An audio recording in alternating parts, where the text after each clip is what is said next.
यहाँ भीम महाभारत के महाबली पांडव के बारे में 15 रोचक बातें दी गई हैं।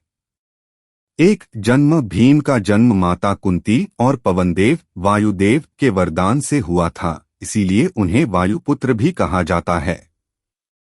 2. शक्ति। जन्म के समय से ही उनमें असाधारण बल था।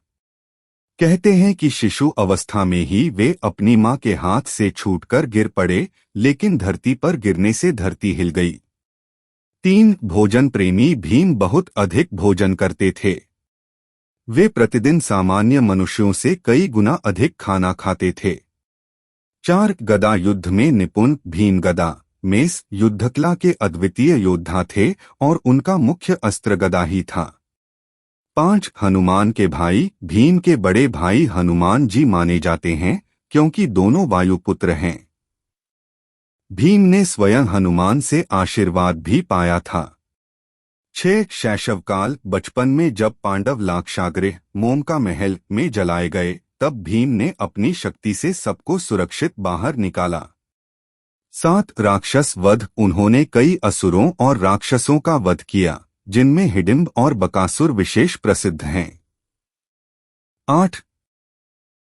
हिडिंबा विवाह। हिडिंब राक्षस का वध करने के बाद उन्होंने उसकी बहन हिडिंबा से विवाह किया, जिनसे घटोत्कच नामक पराक्रमी पुत्र उत्पन्न हुआ। 9. दुर्योधन से शत्रुता। दुर्योधन और भीम की शत्रुता बचपन से ही थी। दुर्योधन ने कई बार उन्हें मारने की कोशिश की, लेकिन हर बार असफल रहा।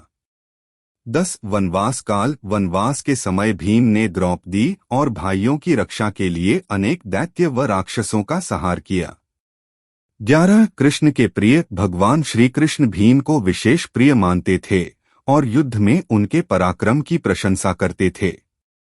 12. जुए की सभा। जब द्रौपदी को कौरव सभा में अपमानित किया गया, तो भीम ने प्रतिज्ञा ली कि वे दुर्योधन की जांघ तोड़ेंगे और दुःशासन का रक्त पिएंगे। 13. कुरुक्षेत्र युद्ध। युद्ध में भीम ने अनेक महारथियों को परास्त किया और अंततः दुर्योधन की जांघ गदा से तोड़कर अपनी प्रतिज्ञा पूरी की। 14. भीम और दुःशासन। उन्होंने युद्ध में दुःशासन का वध किया और उसकी छाती का रक्त पीकर अपनी प्रतिज्ञा निभाई। 15. अंतिम यात्रा। स्वर्गारोहण के समय पांडव जब हिमालय की ओर बढ़ रहे थे, तो भीम अपनी कमजोरी, भोजन के प्रति आसक्ति और अहंकार के कारण सबसे पहले गिर पड़े।